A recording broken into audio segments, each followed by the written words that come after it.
Bonjour à toutes et bonjour à tous. Je m'appelle Didier Carré, je suis le président de l'Institut G9+, qui fédère plus de 20 clubs numériques des grandes écoles et universités françaises. Nous avons des écoles d'ingénieurs comme les écoles des mines, des écoles de management comme le SCP. Également, nous avons, j'espère que ma connexion est bonne, nous avons également l'IAE Paris et Sciences Po. Nous voulons être un think tank pluriel de par sa composition et sa ligne éditoriale qui soit au service de la communauté numérique en France, en Europe et à l'international. Vous pouvez nous suivre soit par les clubs numériques membres du G9+, auxquels vous êtes affiliés, soit vous en abonnant à notre newsletter sur le site G9+. Nous avons également une page LinkedIn et une page Facebook et un fil Twitter. Et je remercie Natacha là, qui s'occupe du fil Twitter aujourd'hui. Nous organisons des manifestations comme celle-ci, publions également et des livres. Et en 2020, nous allons vous présenter Take It Green, transformation numérique et transition écologique, construire la double révolution du XXIe siècle. Aujourd'hui, donc le thème, c'est le livre Take It Green. Et je suis avec, d'une part, Isabelle Albert, qui a dirigé la rédaction de ce livre et dont le G9+, remercie l'engagement intense et la qualité de la contribution et de la coordination. Bonjour. Et bonjour Isabelle. Et nous avons également le grand plaisir d'accueillir Axel Lemaire. C'est un vraiment très grand honneur de vous accueillir. Vous avez été secrétaire d'État chargé du numérique de 2014 à 2017. En quelque sorte, vous avez été notre ministre. Et vous avez rejoint, à la suite de cette expérience au service de nous, le cabinet de conseil Roland Berger, qui d'ailleurs nous a déjà soutenus dans le cadre d'une grosse campagne Make.org qui avait donné justement lieu à la création d'une association qui s'appelle Europe Champion Alliance. Je referme ma petite parenthèse. Et chez Roland Berger, Axel, vous êtes en charge du développement de Terra Numerata, un écosystème mondial regroupant les jeunes pousses et entreprises innovantes. Bonjour. Je nous dirai certainement plus sur ce sujet-là. Et Axel a rédigé la préface du livre et va vous donner maintenant des éléments de contexte et tracer des perspectives. Axel, je vous passe la parole. Merci, merci beaucoup. Merci pour cette invitation et merci en particulier à Isabelle Albert pour la qualité de son travail et pour l'approche qu'elle a délibérément adoptée pour écrire ce livre. Cette approche, quelle est-elle?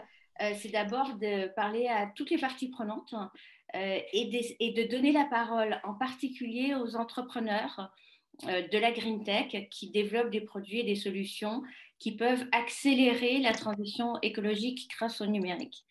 Donc, je trouve que c'est un rapport très équilibré et qui n'est pas doctrinal parce qu'il fait la lumière sur une certaine réalité de l'impact carbone de l'industrie du numérique sans concession, mais il explique aussi bien à quel point les technologies, et en particulier les technologies numériques, sont et seront plus encore à l'avenir absolument incontournables pour répondre aux enjeux de la transition écologique. Et donc, c'est cet équilibre que je trouve particulièrement appréciable sur des sujets qui sont parfois traités de manière caricaturale dans les débats publics et par les médias, et qui oppose beaucoup des activistes ou des soi-disant ayatollahs de l'écologie d'un côté à des entreprises qui seraient peu vertueuses et des citoyens qui seraient toujours plus consommateurs d'usage numérique. La réalité, elle est plus nuancée que cela, elle est aussi beaucoup plus complexe et je trouve que ce rapport a le mérite de le souligner. Alors, il s'inscrit dans la continuité d'une série de rapports, je pense en particulier à ceux publiés par des organismes publics comme l'ADEME, comme l'ARCEP, bien sûr, ou alors lancés par des initiatives de la société civile comme le Shift Project. Mais l'intérêt, c'est que justement, c'est le G9+, et donc c'est ce réseau des associations des anciens élèves qui sont souvent des dirigeants dans le secteur privé et qui, du coup, sont en position de faire des arbitrages sur ce sujet d'une importance capitale. Alors, Pour ma part, j'ai apporté un modeste témoignage qui n'est pas habituel pour une ancienne responsable politique parce que c'est un modeste témoignage d'impuissance. Ça ne me fait pas particulièrement plaisir de le partager avec vous, mais j'ai pensé que c'était un exercice de sincérité nécessaire, justement par rapport à cette exigence de lucidité. Et alors pourquoi? Parce que moi j'ai été ministre au moment de la COP 21. 5 ans plus tard, devait se tenir aujourd'hui, d'ailleurs, la COP 26. Vous le savez peut-être, elle a été reportée d'un an, mais en tout cas, c'était l'événement qui doit concrètement faire le bilan des engagements pris par les États à Paris en 2015. Et d'ailleurs, je trouve très sympathique le fait que 350 jeunes délégués aient décidé d'organiser quand même une mock COP26 qui démarre en même temps que notre séminaire à midi le 19 décembre 2020 et ils vont se réunir en ligne pour discuter pendant 2 semaines des engagements qu'ils aimeraient voir pris par leur gouvernement l'année prochaine au moment de la COP26. Donc, j'étais ministre au moment de la COP25. La France a joué un rôle absolument déterminant dans le fait qu'un accord ait pu être trouvé et aujourd'hui qui fait totalement référence, c'est l'accord de Paris. Maintenant, moi, en tant qu'en charge d'un secteur qui était celui des industries du numérique, je suis restée sur ma faim pour des raisons sans doute liées à l'organisation administrative et interministérielle, aux attributions respectives des ministres. Et il est vrai que ce sujet de la transition environnementale ne faisait pas partie formellement de mes attributions parce que les décrets d'attribution, ils se reproduisent et sont des héritages de manière de poser les sujets qui remontent au PTT, parce que ce ministère, c'est la suite du ministère des Postes et Télécommunications. Et du coup, on considérait que l'écologie, c'était traité par le ministère de l'écologie et que la COP 21, c'était traité par le ministère des Affaires étrangères. Et en dépit de toutes les incursions que j'ai tentées, considérant que c'était un enjeu très transversal, très interministériel et qu'il était essentiel d'embarquer toutes les parties prenantes, y compris les industries, sur la manière d'atteindre les objectifs en cours de négociation, mais ça n'a pas été possible. Donc, franchement, ça fait partie de ma liste des échecs assez cuisants. J'ai même pas, et c'est ce que je raconte dans la préface, j'ai même pas réussi à lancer un rapport parlementaire sur le sujet de la mesure objective de l'impact carbone de l'industrie du numérique. Et j'ai même pas réussi à comprendre pourquoi je ne parvenais pas à lancer, bien sûr en coordination et en collaboration étroite avec la ministre de l'écologie de l'époque, ce rapport parlementaire. Donc c'est même vous dire que le débat n'était pas possible. Je ne suis pas certaine que cette situation reflète parfaitement l'état d'esprit des industries à l'époque. Certaines entreprises, notamment dans le secteur des télécommunications, avaient déjà lancé des actions. Certaines communiquaient déjà, d'ailleurs, sur leur bilan carbone sur une base annuelle, même si elles étaient et elles restent peu nombreuses. Il n'empêche qu'elles étaient peu directement impliquées dans les négociations sur la réalité de l'empreinte carbone de cette industrie et la manière de contribuer à l'atteinte des objectifs fixés. Ça, c'est le constat fait il y a 5 ans. Depuis, je trouve que la conscience des enjeux a avancé et que ce rapport y contribue aussi. Et il y contribue notamment parce qu'il permet de dépasser certains a priori et certains stéréotypes. C'est vrai que je pense que pendant plusieurs années, il y a eu un peu l'idée que l'industrie du numérique était plutôt plus vertueuse que les autres et qu'on ferait mieux de s'intéresser aux secteurs qui sont les plus polluants en France, à commencer par les transports. Plus de 40% des émissions carbone en France sont directement liées au secteur des transports, mais aussi au secteur du bâtiment, de la construction, en numéro 3 l'agriculture et en numéro 4 l'industrie, avant d'utiliser comme bouc émissaire le numérique qui est indispensable pour, je l'ai dit, accélérer la transition écologique. Simplement, derrière cette description d'une certaine vertu, et de pratiques en France qui sont sans doute effectivement plus vertueuses qu'ailleurs dans d'autres pays. Et je pense par exemple à toute l'expertise qui a été développée sur la construction et l'exploitation des centres d'hébergement de données, où là, on a... Il y a un petit problème de connexion, Axel. Ah, pardon. Ah ben, je suis désolée parce que pour le coup, je suis en filaire. Et donc, Moi, ça fonctionne sans problème. Oui, ouais, d'accord. D'accord, ok. Donc, je ne sais pas si c'est de mon côté ou pas. C'est peut-être de mon côté. Bon, excusez-moi. N'hésitez pas à me le resignaler si jamais c'est le cas et je verrai si je peux faire quelque chose une fois que j'ai terminé cette première intervention. Donc pas de... On a dépassé quand même cette image d'une industrie purement vertueuse ou en tout cas l'idée qu'il fallait en accuser certaines plus que d'autres, non, parce qu'on réalise bien qu'aujourd'hui, c'est un enjeu qui nous concerne absolument tous et que toutes les entreprises doivent mettre la main à la pâte pour atteindre les objectifs de réduction du réchauffement climatique. Donc, un rappel qui me semble important. Pour autant, une fois qu'on a dit ça, ça ne veut pas dire non plus qu'il ne faut pas attaquer des sujets comme celui de la décarbonisation de l'électricité, parce que finalement, pour ce qui concerne notre pays, la France et l'industrie numérique en France, la principale source de pollution, elle reste quand même dans la consommation énergétique. Et donc, plus on décarbone en particulier l'électricité, plus on réduit l'empreinte carbone du secteur du numérique. La question qui se pose aujourd'hui, c'est celle des scénarios d'avenir. Est-ce que la croissance très très forte des usages, et notamment des usages mobiles, mais aussi de l'Internet des objets, en particulier dans le B2B, pour les processus industriels notamment, est-ce que ce phénomène va faire que tous les efforts liés à la réduction de l'impact carbone seront insuffisants ou pas?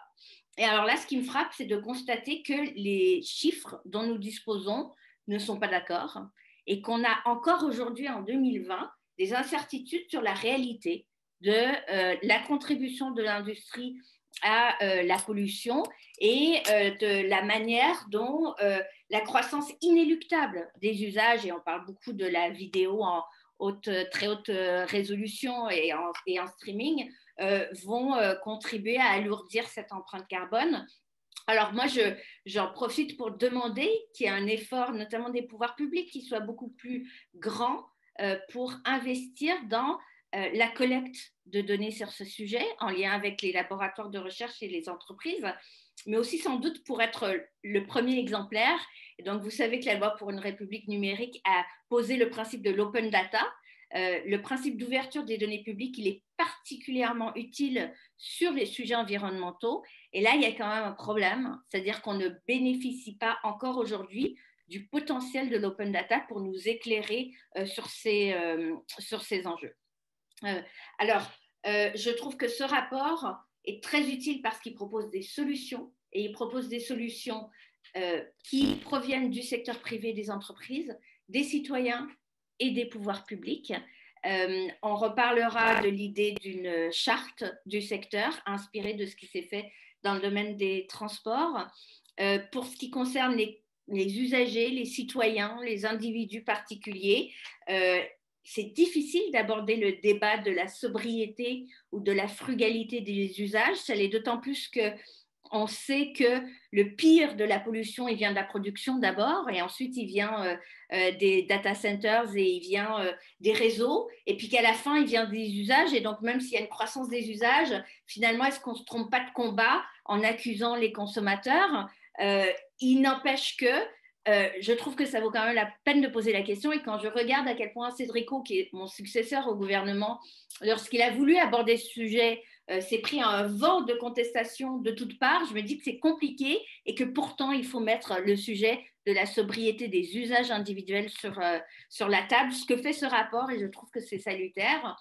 Et alors, moi, j'attends surtout des pouvoirs publics. C'est peut-être une déformation professionnelle, mais pour l'avoir observé par le passé, je crois quand même beaucoup au pouvoir de la régulation, pas forcément punitive, elle peut être incitative, mais il y a encore beaucoup de choses à faire de ce point de vue, ne serait-ce que pour promouvoir plus activement encore les solutions green et les solutions qui vont accélérer la transition numérique des autres secteurs de l'économie.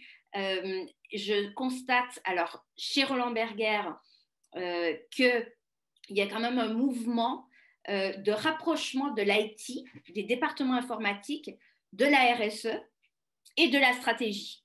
Et de plus en plus aussi des métiers commerciaux, ce qui est très intéressant parce qu'on commence à percevoir ce sujet comme n'étant pas uniquement une contrainte, une obligation réglementaire, une obligation de reporting, un poids, un boulet. Non, en fait, ça peut générer du business. Je donne un exemple, j'aime pas citer des entreprises en particulier, mais là, je trouve que c'est particulièrement illustratif. Lorsqu'Atos rachète une boîte de conseil en compensation des émissions de carbone comme EcoAct, c'est parce qu'ils font le pari d'accompagner l'ensemble du tissu industriel et des autres secteurs économiques, à commencer par les transports, dans leur propre transformation écologique par le numérique. Je trouve que c'est un pari très intéressant et c'est là que la France et l'Europe ont une carte à jouer parce que, et je l'avais vu avec le RGPD, qui est un sujet différent, mais en fait, on peut faire d'une réglementation une force d'attractivité et de différenciation. Alors, je termine ma préface en disant que l'Europe peut créer des géants verts. Donc, c'est une blague que m'a sorti un collègue, mais je trouve l'image très parlante. Oui, c'est grâce à l'alliance du numérique et de l'écologie bien pensée, bien orientée, bien dirigée, qu'on pourra créer ces géants verts. Merci beaucoup, Axel, c'est très, très inspirant. Merci pour votre soutien.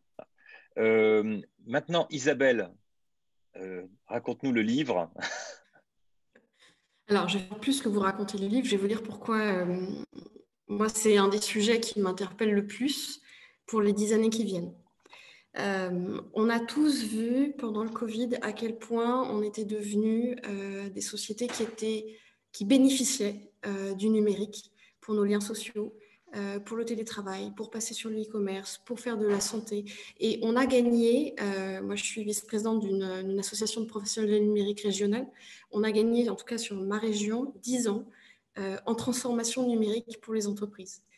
Et parallèlement, notre filière, le numérique, est en train d'être de plus en plus contestée de par ses caractères dystopiques, de par son impact sur l'environnement. Aujourd'hui, en fait, on est sur une technologie qui était assez jeune et on est en train d'arriver au moment de la maturité de la filière numérique et de la technologie numérique. Et toutes ces interrogations qu'on a aujourd'hui sur le poids environnemental du numérique, elles sont fondamentales si on ne veut pas demain être les pétroliers, les fabricants de tabac, les fabricants de plastique et être confrontés à des mises en cause, des rejets ou une meilleure compréhension. Et cette maturité du numérique, elle passe aussi par une écoute et un dialogue, et c'est ce que disait Axel tout à l'heure. L'objectif du livre, c'était à la fois de montrer l'apport indéniable que le numérique peut apporter au travers des green tech, et en même temps montrer un peu la face cachée du numérique, qui est son impact environnemental, sortir un peu des mythes, mettre des chiffres en face des réalités, et notamment le fait qu'on est presque à 86% de l'impact environnemental qui est déjà joué au moment où j'achète mon smartphone. Et ce n'est pas du tout anodin et ça suppose de repenser notre façon, changer la fréquence à laquelle on va changer nos smartphones, peut-être créer des filières de réparation ou rendre le reconditionné attractif. Et on pourrait se dire que c'est quelque chose d'un petit peu has-been ou pas très enthousiasmant pour l'industrie numérique. Au contraire, ça peut être une vraie façon d'être différenciant, nous, Européens, qui avons moins d'entreprises de fabrication de devices, de terminaux, etc., et réinventer nos modèles économiques. D'ailleurs, on le voit cette année, Orange a mis dans sa stratégie des objectifs zéro carbone en le présentant effectivement comme un vrai facteur différenciant par rapport à la concurrence. Google, Apple, Atos ont tous fait entre mai et septembre des annonces sur leur consommation énergétique. Microsoft aussi sur le zéro carbone ou l'effacement de l'intégralité de leur compensation carbone depuis leur création. Et donc, on est aujourd'hui à un moment très intéressant pour l'industrie du numérique. Parce qu'en fait, l'objectif, et c'est vraiment ce qu'on a essayé de faire dans le livre en donnant la parole à chacun, c'est de ne plus être avec d'un côté du business qui est dans dans une croissance commerciale, et de l'autre, des associations. Et en fait, on a l'objectif vous le verrez au moment où on parlera des propositions très concrètes que porte le livre, de faire converger en fait les différents acteurs dans une position constructive. Donc, on est allé chercher des investisseurs, donc des gens de fonds d'investissement, qui nous ont expliqué parfois pourquoi ils investissaient à perte dans certaines tech for good, ou pourquoi c'était... le marché de la green tech a doublé en moins de 13 ans. C'est un des rares marchés qui peut se permettre d'avoir ce type de résultats. En même temps, on est allé voir des acteurs de data center, des opérateurs, et puis on a aussi rencontré des associations comme HOP, comme l'Institut du numérique responsable, comme The Shift Project, comme Green IT. Et des startups qui aujourd'hui arrivent à inventer des modèles qui sont plus vertueux. Voilà, et donc si je devais vous partager quelques constats importants, moi, si je devais vous donner 2 chiffres, en fait, j'ai envie de dire pour la route, le premier, c'est effectivement que l'essentiel de notre impact, il est déjà joué quand on achète nos devices, ce qui suppose de bien réfléchir à la durée de vie de nos appareils. Et le deuxième, c'est qu'en fait, on estime qu'en fait, il y a plus de téléphones mobiles et presque 2 fois plus de téléphones mobiles en France dans les tiroirs que de Français. Et c'est un chiffre qui nous interpelle parce que les 2/3 fonctionnent encore. Et pourquoi c'est un sujet ? Non seulement parce qu'aujourd'hui, la réalité, c'est qu'on ne sait pas recycler proprement ces terminaux. C'est-à-dire qu'une partie d'entre eux ne sont jamais collectés, jamais recyclés. Ils font l'objet de trafic dans des pays du tiers-monde. Et pour l'autre partie, la miniaturisation est telle qu'en fait, les alliages avec le lithium, le cobalt, le cuivre et puis d'autres matières un peu plus rares ne permettent, comme l'indium, le tantal ou le germanium, ne peuvent être recyclés qu'à 1%. Et on se retrouve aujourd'hui dans ces situations où la filière numérique va être en concurrence avec la voiture électrique, par exemple, et où on a des industries et des industriels comme Tesla qui interpellent le gouvernement américain en leur disant quand même, ce serait bien de réserver un peu plus de lithium à Tesla parce que l'industrie numérique est en train de nous faire concurrence. Donc, on est aujourd'hui aussi dans un enjeu d'approvisionnement en minerais avec des enjeux géopolitiques derrière ces réalités. Et donc, on est appelé aujourd'hui à repenser la façon dont on consomme ce numérique pour que ça reste une vraie opportunité et qu'on puisse continuer à le faire croître de manière responsable. C'est ce qui nous a le plus interpellé au moment du Covid. C'est la première fois que des opérateurs téléphoniques nous disaient « Nous en appelons à votre responsabilité dans l'usage du numérique », ce qui n'était pas commun. Merci Isabelle. Si je rebondis juste une dernière chose, effectivement, Axel disait tout à l'heure, moi c'est un sujet que je regarde depuis 2012, c'était très peu connu. On voit depuis 2017 qu'il y a beaucoup d'acteurs, à la fois des entreprises Tech for Good, qui sont en train de monter des acteurs associatifs. Et cette année, on a eu en juin à la fois la feuille de route numérique et environnement du CCNUM, du Conseil numérique. Et puis, on a eu un rapport du Sénat sur l'empreinte environnementale du numérique en parallèle de la feuille de route allemande aussi, qui a pris soin de traduire en français, comme un clin d'œil et un appel vers nous, en appelant ça une fenêtre d'opportunité.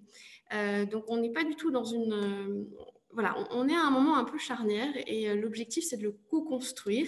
Et c'est pour ça qu'en fait, dans les 3 niveaux de préconisation qu'on propose à la fin du livre, on a à la fois des préconisations pour chacun. Moi, individu, qu'est-ce que je peux faire concrètement ? Et donc, il y a un certain nombre d'éléments. Après, on a commencé à réfléchir sur le niveau intermédiaire, notamment des acheteurs. La commande publique, c'est 15% du PIB aujourd'hui. Dans le cadre du plan de relance, c'est déterminant. Sur quoi on va mettre l'accent dans ce plan de relance ? Donc après, on va rentrer sur des sujets d'éco-conditionnalité, etc. Mais il y a une vraie prise de conscience du fait que les montants qu'on investit ont un impact environnemental et stratégique pour le numérique. Pourquoi stratégique ? Parce que finalement, on le disait, si on veut avoir les moyens de nos ambitions, qu'elles soient numériques ou environnementales, il faut qu'on se redonne des géants du numérique européen, et le couple franco-allemand va jouer vraiment un rôle dans le cadre des projets comme Gaia X, etc. Et le dernier niveau, c'est une proposition qu'on a émise de 10 propositions, 10 engagements concrets qui s'adressent autant à un community manager, une petite agence de développement de site internet ou responsable achat IT d'une grosse entreprise du CAC 40 ou à des ESN et des cabinets, qu'on a aussi co-rédigé en concertation avec l'Institut du numérique responsable pour lancer une convention d'engagement volontaire du secteur numérique et essayer d'engager une dynamique vertueuse qui soit volontaire sur la base d'une adhésion. Et donc, Didier, peut-être que tu veux nous en dire un mot. Quelques mots. Parce que convention d'engagement volontaire, pas mal de fois où je parle de ça, les gens, c'est quoi ça? C'est quoi cet objet? Pour moi, en fait, c'est une très vieille expérience, enfin très vieille. À l'ère du numérique, c'est très très vieux, ça date de 2009, où on a pu lancer une première convention d'engagement volontaire pour un secteur dont il a été question tout à l'heure, Axel en a parlé, le transport. Et on s'est posé la question en 2009 eh bien, de l'impact du transport et d'ailleurs singulièrement, d'ailleurs pas du transport globalement, l'empreinte totale, c'est-à-dire la partie usage et la partie infrastructure, mais on s'intéresse à la partie infrastructure. Et on pourrait nous dire à l'époque, pourquoi vous êtes occupé de ça? Parce que c'est que 5, alors que je dis 5%, c'est pour 20 chiffres ronds, hein, mais c'est moins que ça. Hein. C'est après 5% de l'empreinte. Mais même si c'est 5% des 40% cités par Axel, ça vaut le coup de regarder. Donc, le numérique, on parle d'une dizaine de pourcents d'empreintes, on pourrait dire, bon, c'est pas la peine, mais ça vaut la peine. Et nous, il y a 11 ans, l'État, les départements de France qui s'occupaient des routes et des transports, des infrastructures routières, et les associations professionnelles se sont mis autour de la table et ont signé une première convention d'engagement volontaire, c'était au mois de mars 2009, et ça consistait en quoi? Bon, déjà, des partenaires, un noyau dur, ce noyau dur-là, que nous voudrions essayer de constituer aussi. Et c'est tout d'abord des critères chiffrés, que l'on peut, tout ce que l'on peut mesurer et que l'on peut intégrer possible. Et là, il y a un choix qui a été fait parce qu'une des grosses difficultés de l'environnement, c'est qu'il y a tellement de critères qu'on peut toujours vous dire qu'un processus ou une technique ou un objet est meilleur qu'un autre, forcément. Il y a toujours un critère sur lequel on est bon et toujours un critère sur lequel on est moins bon. Et il faut se mettre d'accord déjà sur les critères principaux, sur lesquels il faut travailler, quitte quelques années plus tard à en changer. Mais si on n'a pas d'objectif, eh ben, on n'avance pas.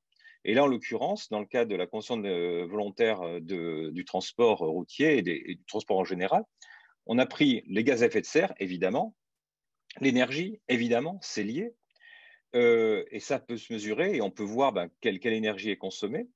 On a pris également d'autres critères qui étaient un peu plus spécifiques, comme le recyclage.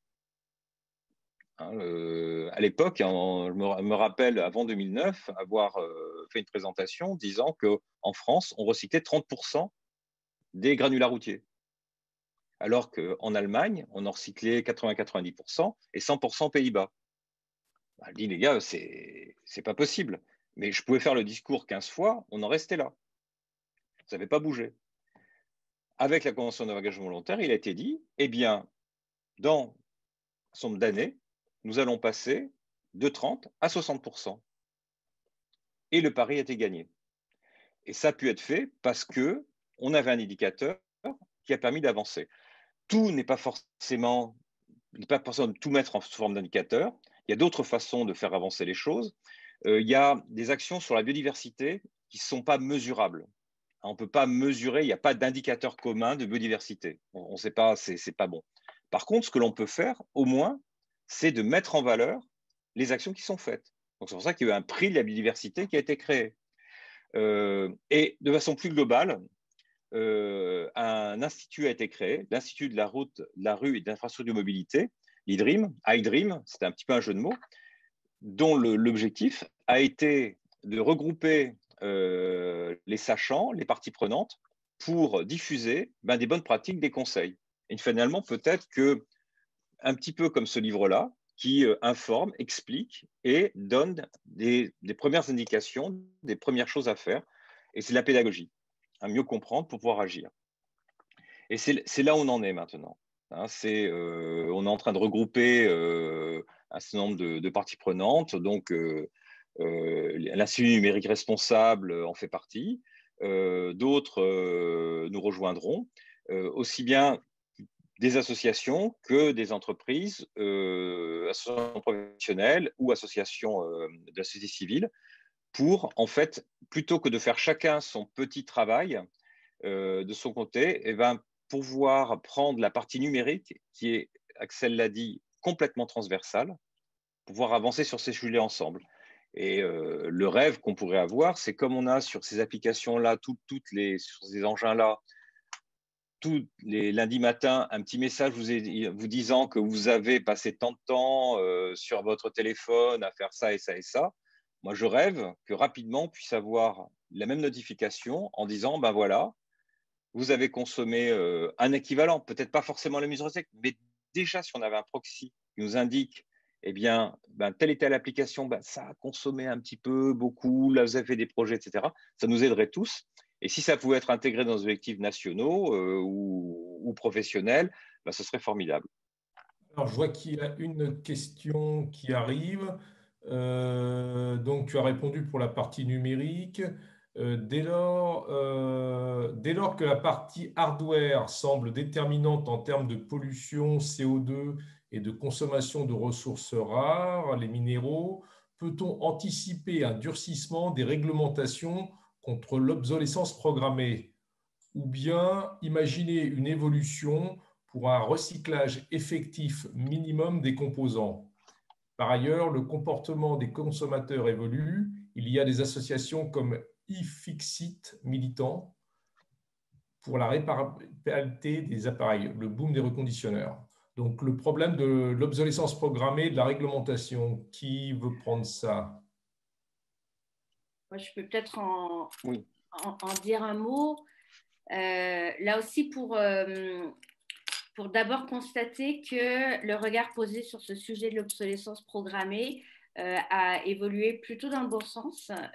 J'étais au gouvernement lorsque Ségolène Royal a défendu sa loi sur la transition écologique qui incluait ce concept pour la première fois dans un outil législatif, et c'était très compliqué parce que très mal compris.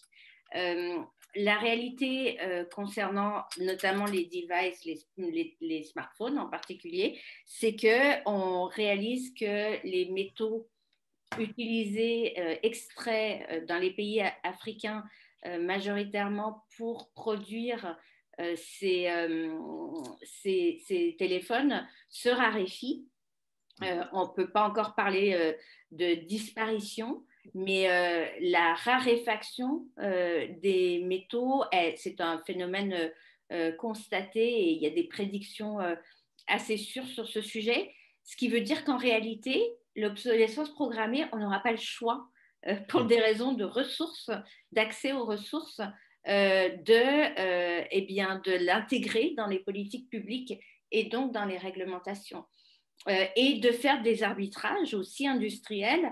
Isabelle en a parlé, par exemple, les batteries électriques, elles ont aussi besoin, toute l'électronique a besoin de métaux rares et de plus en plus rares.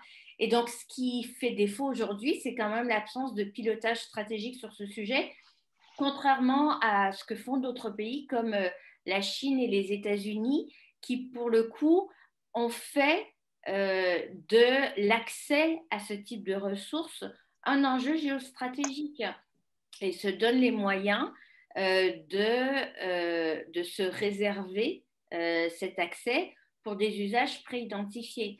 Alors après, on n'a pas encore abordé la question du respect et des réglementations internationales en matière d'environnement et en matière de droits humains et sociaux sur la manière dont ces minerais sont extraits. Moi, j'ai été choquée de lire certains descriptifs sur ce sujet. Et oui, il y a un phénomène de délocalisation de la pollution par les pays, en particulier occidentaux, ou en tout cas développés vers les pays les plus pauvres, qui est d'un point de vue éthique absolument scandaleux. Et plus que jamais sur ce sujet, on a besoin de multilatéralisme, c'est-à-dire de solutions négociées en commun, parce que c'est intolérable la manière aujourd'hui dont ces ressources sont exploitées pour le bénéfice d'une minorité et sans prévision stratégique pour la suite.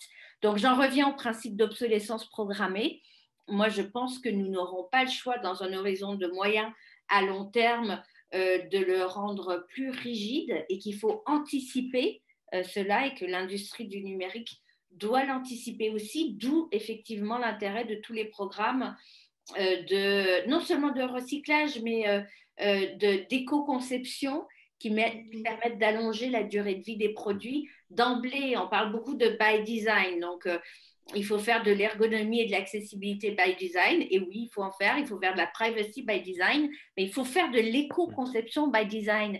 Et là encore, on est sur un champ des possibles en termes de recherche, de R&D, d'innovation qui est réel et qui est potentiellement grand. Donc, c'est une priorité d'investissement pour les entreprises du secteur du numérique. Tout à fait. Alors, pareillement, quelques éléments de réponse.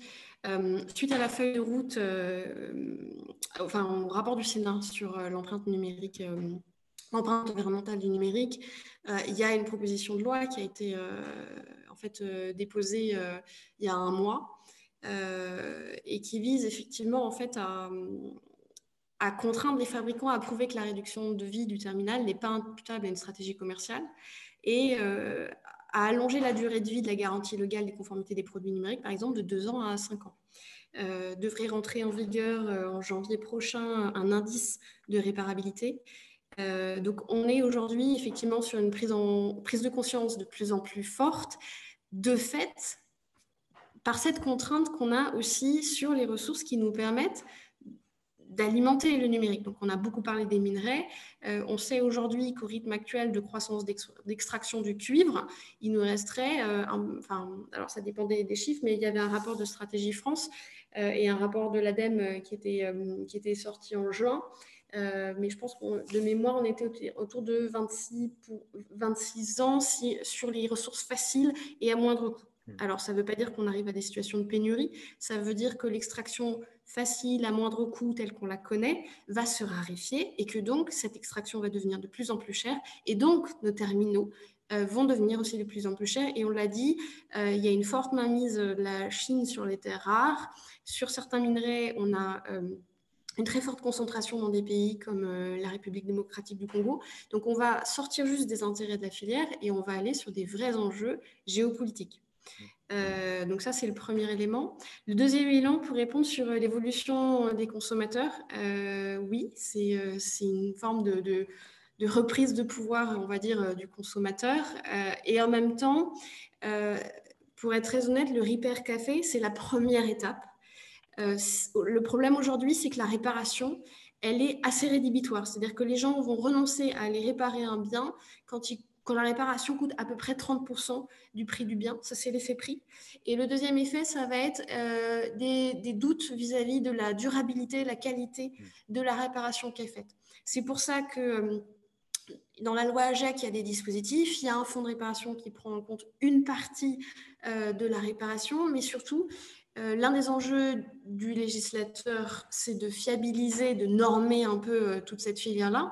Et ça peut devenir quelque chose de très intéressant et de très attractif, au lieu de devenir un peu négatif, parce que moi, je suis à la fois responsable de la filière numérique de ma région, mais je suis aussi à côté, j'accompagne des projets qui sont dans l'économie circulaire. Et aujourd'hui, il y a un vrai enjeu d'emploi, de réindustrialisation des territoires, de savoir-faire dans cette filière réparation, reconditionnement, économie circulaire. Et on a beaucoup vu l'impact en fait de la supply chain internationale pendant le Covid. Aujourd'hui, on a peut-être une opportunité de recréer de la valeur avec des produits qu'on a déjà, en les reconditionnant, en formant nos jeunes et nos moins jeunes et nos entrepreneurs et en donnant de la valeur. Aujourd'hui, Back Market est en train de devenir une des grandes réussites de la tech française. Et peut-être que souvent, ce qu'on dit, c'est que nous, les Frenchies, notre facteur de différenciation, la French Touch, c'est la Tech for Good et Tech for Green. Et on a là peut-être un facteur de différenciation en faisant monter cette filière reconditionnement, réparabilité, avec des emplois locaux qui sont non délocalisables. Je ne sais pas si je réponds à votre question. Très bien, très bien. Est-ce qu'il y a d'autres questions Alors, je vois des questions qui viennent d'arriver. Alors, d'abord, un merci de plusieurs personnes sur les réponses. Comment ce sujet se travaille-t-il de façon pragmatique à l'international? Vous avez évoqué la feuille de route allemande, mais au-delà de l'Union européenne, quelles sont les positions notamment des US et de l'Asie? Voit-on des initiatives au-delà des postures des grandes entreprises numériques de la Silicon Valley? Isabelle? Isabelle, peut-être. Je peux essayer de répondre à cette question. Elle n'est Ouais. pas facile. Elle est d'autant moins que je ne suis pas du tout une diplomate professionnelle et je ne prétends aucunement être experte de ce sujet. Donc, c'est un espèce de témoignage d'observatrice active, on va dire, que je peux apporter. D'abord, à ma connaissance, la feuille de route publiée par le gouvernement allemand est assez unique en Europe. Et donc, j'attends avec impatience de voir son équivalent français parce que c'est vrai que le couple franco-allemand a du poids au sein de l'Union européenne et que lorsque l'Union européenne prend une position commune, ça a du poids dans la sphère internationale. Donc ça serait déjà un grand premier pas commun qui pourrait être franchi. Il pourrait l'être d'autant plus qu'on a cette perspective de la COP 26 et que ce sujet de la contribution du secteur numérique et à la pollution et à la lutte contre la pollution pourrait être inscrit dans l'objet des négociations. Ce n'est pas le cas aujourd'hui. Et donc, c'est un début de réponse à la question. On est face à un vide, il me semble, d'un point de vue multilatéral, dans la capacité des organisations internationales à se saisir de cet enjeu qui est tellement global et tellement transversal que finalement, oui, il y a des expressions de bonne volonté de part et d'autre, mais il n'y a pas d'agenda formellement engageant aujourd'hui, notamment à l'égard des gouvernements, qui est lancé sur ce sujet. Les entreprises, les grandes entreprises du numérique sont engagées depuis de nombreuses années pour réduire leur facture énergétique. Au départ, c'est un objectif de réduction de coûts. Elles ont absolument tout intérêt à ce que leurs data centers leur coûtent moins cher en consommation d'énergie. Ça commence à être aussi un enjeu d'image et de réputation réel, même si on ne pense pas à Google comme on pense à Total, c'est-à-dire que on a tort ou à raison, on n'a pas l'image d'un pollueur associé aux grandes sociétés numériques aujourd'hui, et on est aussi dans des injonctions de consommation très paradoxales. Il y a à la fois une aspiration des Français à un agenda écologique beaucoup plus ambitieux, et puis il y a aussi une évolution qui reste à faire dans les perceptions et dans les habitudes de consommation.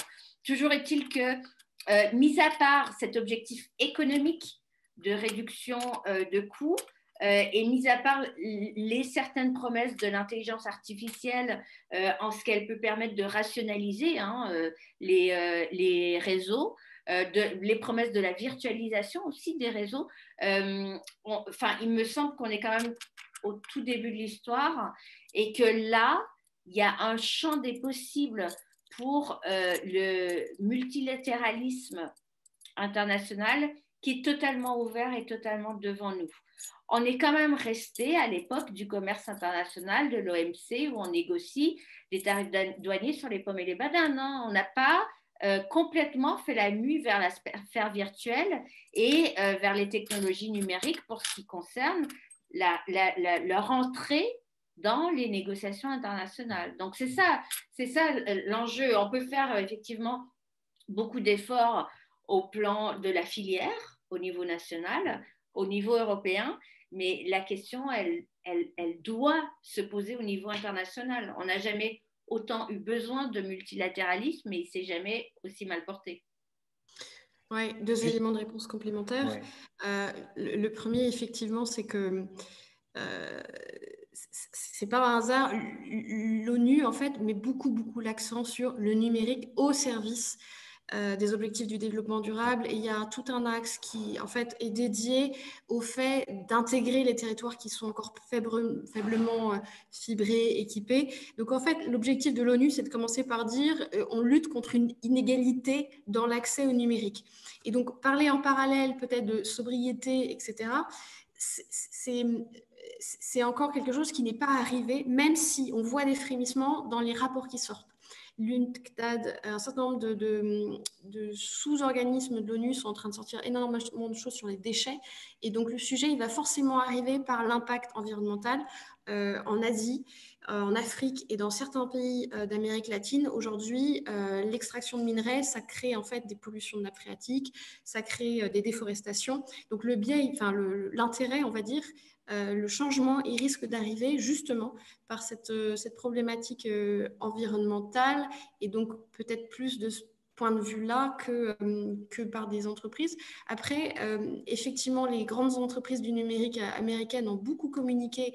Au départ, c'était parce qu'elles ont été mises en cause dans les premiers rapports Greenpeace dans les années 2010 sur leur consommation énergétique. Donc, elles ont fait beaucoup de choses au niveau des data centers. Et elles sont devenues de plus en plus vertueuses, c'est-à-dire qu'elles ont compensé notamment l'explosion de la data en termes de consommation énergétique. En revanche, la réalité, c'est que si on veut vraiment pouvoir peser sur ces questions, il faut qu'on reconstruise des grandes entreprises numériques européennes et donc aussi franco-allemandes. Il faut qu'on se donne les moyens de nos ambitions.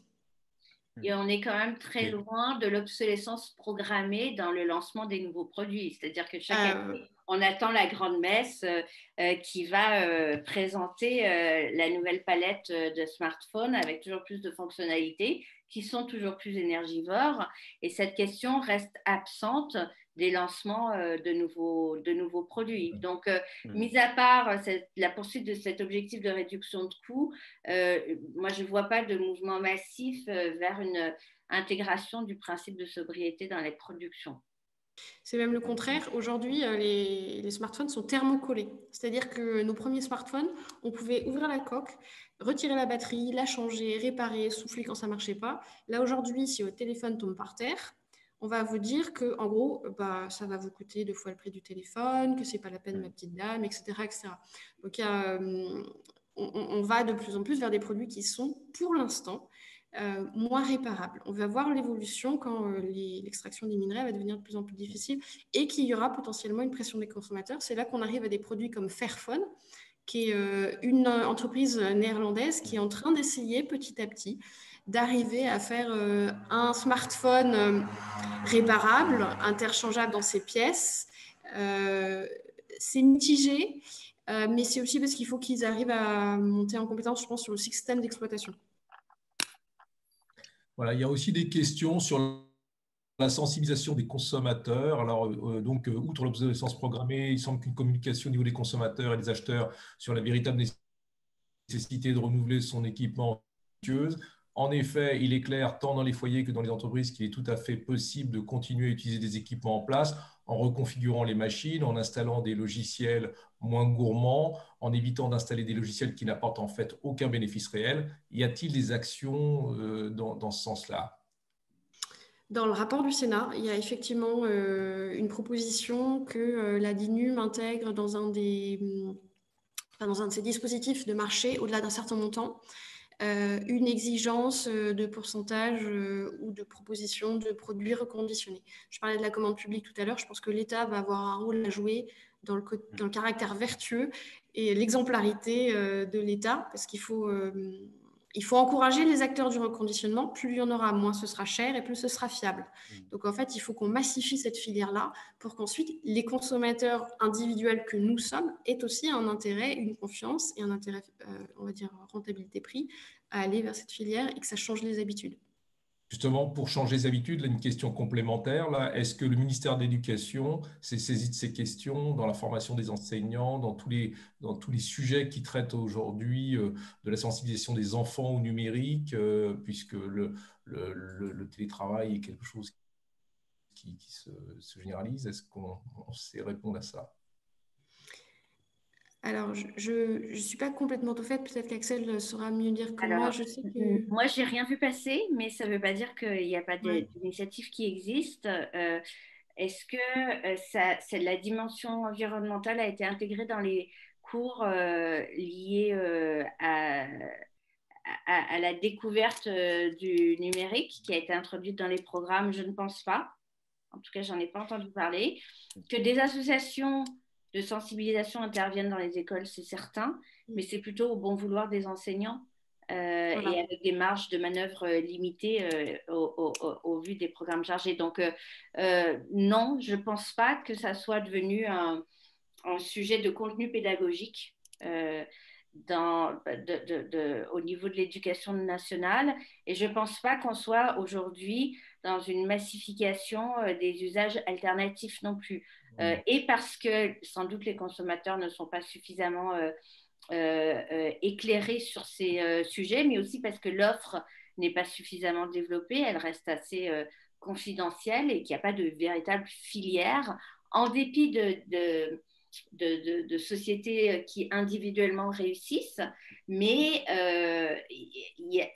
ce n'est pas la règle dominante aujourd'hui. Donc, il y a un enjeu effectivement de faire évoluer la demande et l'offre de ce point de vue. On parlait tout à l'heure du rapport du Sénat, il y a tout un volet justement sur la formation, notamment au niveau des écoles d'ingénieurs, donc ça va arriver au G9+, et dans les petites classes, et dans la proposition de loi qui a été déposée en mi-octobre, il y a une proposition justement d'intégrer ces problématiques de sobriété numérique. Moi, je peux à titre personnel témoigner que parmi mes enfants, il y en a une qui a eu sa petite fiche à faire sur l'impact environnemental. Mais encore une fois, je pense que c'est à la discrétion des enseignants. Je sais que l'Institut du numérique responsable essaye de faire des choses. Moi, je suis aussi dans une association pour l'inclusion des femmes dans le numérique. On fait des caravanes du numérique et on essaye. Mais encore une fois, c'est quand le rectorat cherche des gens. Donc, on n'est pas sur quelque chose qui, à ma connaissance, est intégré dans les programmes. Mais ça pourrait l'être si cette proposition de loi passe. Très bien. Didier, il n'y a plus de questions. Je pense qu'on arrive à la fin de la session. Oui, presque pile à l'heure. Donc, je vous remercie tous toutes et tous avoir participé à assister à ce webinaire. Pour avoir plus d'infos sur le livre, vous allez sur le site du g9plus.org, sur lequel vous aurez toutes les indications sur nos futures conférences, également les publications qui sont déjà disponibles. Et j'espère, si vous êtes intéressé par notre convention d'engagement volontaire, rejoignez-nous en vous inscrivant sur notre newsletter, en envoyant un mail à contact@g9plus.org. Merci beaucoup à tous et à bientôt. Au revoir. Merci. Merci à tous. Au revoir. Au revoir. Bonne continuation. Merci beaucoup. Au revoir.